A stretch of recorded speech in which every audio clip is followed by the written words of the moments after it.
Selasa tanggal 16 Agustus tahun 2022, saya mengukuhkan saudara-saudari sebagai pasukan pengibar bendera pusaka yang esok hari akan bertugas mengibarkan sang merah putih di lapangan Gunung Jempa, Kota Janto.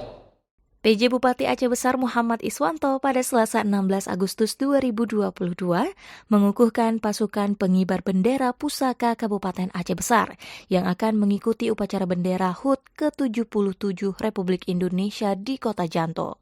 Pengukuhan dilakukan dalam upacara yang berlangsung di Aula Sanggar Kegiatan Belajar Kota Janto. Pengukuhan itu juga ditandai dengan penyematan lencana dan pemasangan kendit kepada perwakilan anggota Paskibraka secara simbolis. Mereka yang dikukuhkan itu telah melalui rangkaian pendidikan sejak beberapa waktu terakhir di Kota Janto.